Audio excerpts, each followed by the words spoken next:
বন্ধু, এই যে সবাই বলে বিয়ের পর ভালোবাসা কমে যাচ্ছে, সময়ের সাথে সাথে অবহেলা বাড়ছে। কিন্তু অ্যাকচুয়ালি যদি তুমি দেখতে যাও ভাই, ভালোবাসার অ্যাকচুয়ালি অর্থটা কি সেটাকে যদি আমি বিশ্লেষণ করি তাহলে কি আসে? ভালোবাস আ মানে ভালোতে বাস করা।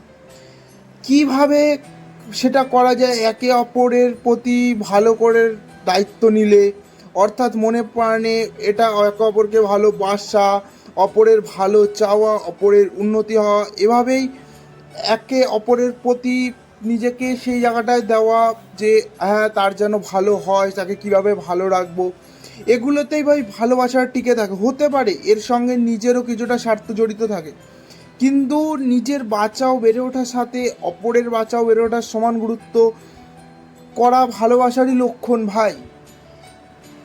এবার দেখো, সময়ের সঙ্গে সঙ্গে সব কিছুর সাথেই স্বাভাবিকভাবেই একটা মানুষের দেহ মনের পরিবর্তন ঘটে, কিন্তু সত্যি বলতে বিয়ের আগে মনের যে রোমান্টিকতা বা মানসিকতা ও আবেগের যে ভাবটা থাকে, সেটা বিয়ের পর তাতে খুব স্বাভাবিকভাবে কম হয়ে যায়। কারণ আজকে দেখো, তোমার একটা লং ডিস্টেন্স রিলেশনশিপে যখন দুজন ফোনে কথা বলছো, তখন একরকম মোটিভ, একরকম কথাবার্তা, একরকম একটা চাওয়া পাওয়া, কিন্তু বিয়ের পর দুজন একটা জায়গায় চলে এসছো, তো সেইখানে কিছু না কিছু, কোথাও না কোথাও একটা খামতি পড়ে ভাই।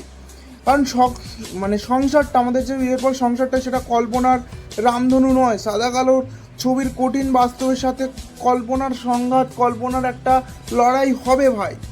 স্বামী ও স্ত্রীর মধ্যে যে রোম্যান্টিকতা, মধুর সম্পর্ক, সেই কল্পনাগুলো, রোম্যান্টিক কল্পনাগুলো, সেগুলো আর থাকে না, কারণ তারা একসাথে থাকছে, একসাথে সব কিছু যাবে।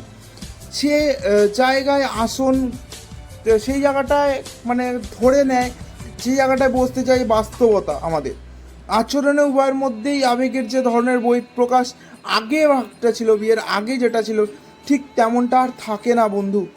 আবেগের স্থান তখন চলে আসে, যেটা আগে আবেগের স্থান ছিল সেটা এখন বর্তমানে চলে আসে যুক্তিবোধের মাধ্যমে। এটাকে অবহেলা ভেবে তোমরা যদি সেটাকে, ভালোবাসাটাকে নষ্ট করে দাও ভাই, এটা ভুল, সম্পূর্ণ ভুল করছো। এগুলো, তোমরা এতদিন দূরে ছিলে একটা কল্পনার আভাসে বাঁচতে, কিন্তু এখন তোমার সংসার হয়েছে, এখন সব কিছু হয়েছে ভাই। এটা বাস্তব, বাস্তবটাকে বুঝতে শেখো। বাস্তব আর ভালোবাসাকে একসাথে মিলিয়ে সেটাকে অবহেলায় পরিণত করো না ভাই।